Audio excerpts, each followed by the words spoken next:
Students, आज का हमारा टॉपिक है पोटेंशियल एनर्जी सरफेस। सबसे पहले हम जानेंगे कि पोटेंशियल एनर्जी सरफेस क्या होती है। Potential energy surface describes potential energy of a system in terms of certain parameters such as bond length and bond distance. Potential energy surface है ना, वो डिस्क्राइब करेगी पोटेंशियल एनर्जी सिस्टम की certain parameters की term में, जैसे कि bond length हुआ, बॉन्ड डिस्टेंस हुआ। जो सरफेस है ना पोटेंशियल एनर्जी सरफेस की, वो डिफाइन करेगी एनर्जी को किसके फंक्शन में, वन या मोर कोऑर्डिनेट्स की। सबसे main definition potential energy surface की है कि a potential energy surface shows how potential energy of a system changes with the relative position of the atom. कैसे पोटेंशियल एनर्जी सिस्टम की चेंज होगी, किसके रिलेटिव पोजीशन ऑफ एटम की position में। If there is only one coordinate it is called as potential energy curve. अगर एक ही coordinate है तो ये कहलाएगा पोटेंशियल एनर्जी कर्व या फिर energy profile. It represents the concept that each geometry of a particular system in a chemical reaction is associated with a unique potential energy। Her particular system की किसी chemical reaction में एक unique potential energy होती है। 10 potential energy में भी record है smooth landscape energy landscape. Potential energy surface एक स्मूथ एनर्जी लैंडस्केप की तरह है। पोटेंशियल एनर्जी कर्व देखते हैं अब वन डायमेंशन में। सबसे पहले ये बताएंगे कि जो पोटेंशियल एनर्जी सरफेस है ना, वो एनर्जी ऑफ मॉलिक्यूल है as a function of position of its nuclei के। तो अब यही लाइन दोबारा लिख देंगे कि जो पोटेंशियल एनर्जी सरफेस है ना मॉलिक्यूल के as a function of position of nuclei is shown below. फिर ये एनर्जी कर्व बना देंगे, पोटेंशियल एनर्जी कर्व।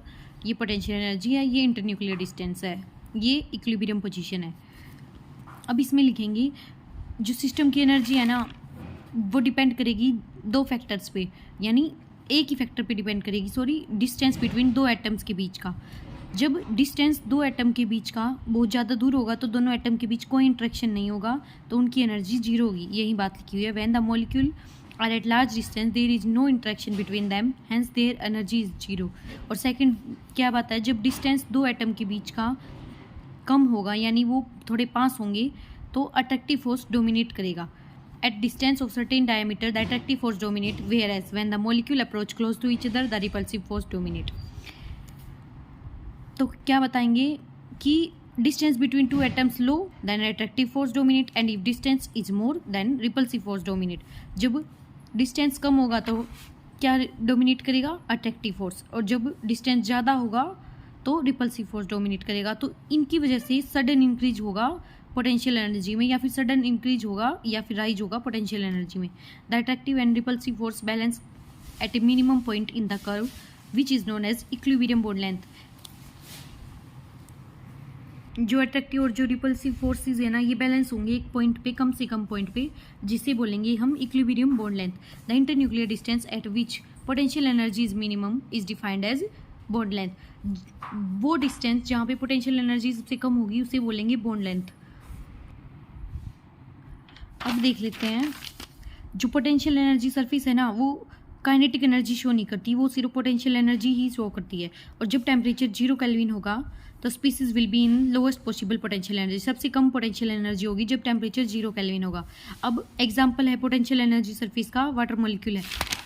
अब देखते हैं ये डायग्राम, वाटर मॉलिक्यूल की पोटेंशियल एनर्जी सरफेस का डायग्राम है। ये हमें बनाना होता है पोटेंशियल एनर्जी सरफेस में। यहाँ पे एनर्जी है, यहाँ पे बॉन्ड लेंथ है। देखो potential energy surface of water molecule, ये जो दिया हुआ है यही है। Black dot represents minimum energy. यहाँ पे जो ब्लैक डॉट है ना, यहाँ पे सबसे कम पोटेंशियल एनर्जी होगी, जिसके पास OH की बॉन्ड लेंथ होगी 0.0958 नैनोमीटर, और HOH का बॉन्ड एंगल होगा 104.5 डिग्री। पोटेंशियल एनर्जी सरफेस में अब 2-3 बातें और बतानी है कि स्टेशनरी पॉइंट क्या होता है और सैडल पॉइंट्स क्या होता है। तो देखो, स्टेशनरी पॉइंट्स वो पॉइंट्स होते हैं जहाँ पे ग्रेडियंट है ना पोटेंशियल एनर्जी सरफेस का, वो जीरो, उन पॉइंट्स को स्टेशनरी पॉइंट्स बोलते हैं। स्टेशनरी पॉइंट मैक्सिमा भी हो सकता है, मिनिमा भी हो सकता है, सैडल पॉइंट भी हो सकता है। अब पोटेंशियल एनर्जी सरफेस पे सर्टेन पॉइंट्स होते हैं जिन्हें सैडल पॉइंट्स बोलते हैं। सैडल पॉइंट्स वो पॉइंट्स होते हैं, वो मैक्सिमा पॉइंट होते हैं दो मिनिमा के बीच, which corresponds to lowest energy path, जिसके पास सबसे कम लोएस्ट एनर्जी पाथ होगा, जिसके पास, जैसे दो मैक्सिमा के बीच, जैसा कि देख सकते हैं यहाँ पे 2 मिनिमा है और यहाँ पे एक मैक्सिमा है, तो 2 मिनिमा के बीच जो मैक्सिमा पॉइंट होगा वही होगा saddle point. Saddle point correspond करेगा ट्रांजिशन स्टेट को।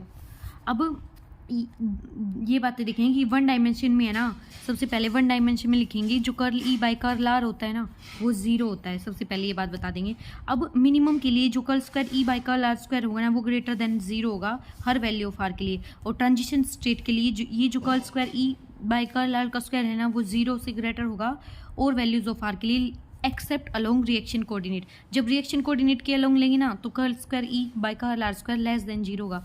अब पोटेंशियल एनर्जी सरफेस की कुछ एप्लीकेशंस भी हैं वो देख लो। Potential energy surface help in analysing molecular weight geometry and chemical reaction dynamics. Molecular geometry के एनालाइज करने में ये हेल्पफुल होता है पोटेंशियल एनर्जी सरफेस। और एक ये बात है कि प्रॉपर्टी और एटम्स की बता सकता है ये पोटेंशियल एनर्जी सरफेस, जैसे कि ये प्रॉपर्टी बता सकता है एनर्जी, रेट केमिकल रिएक्शन की बता सकता है, शेप बता सकता है मॉलिक्यूल का। आज के लिए बस इतना ही, अब आप स्क्रीनशॉट ले सकते हैं।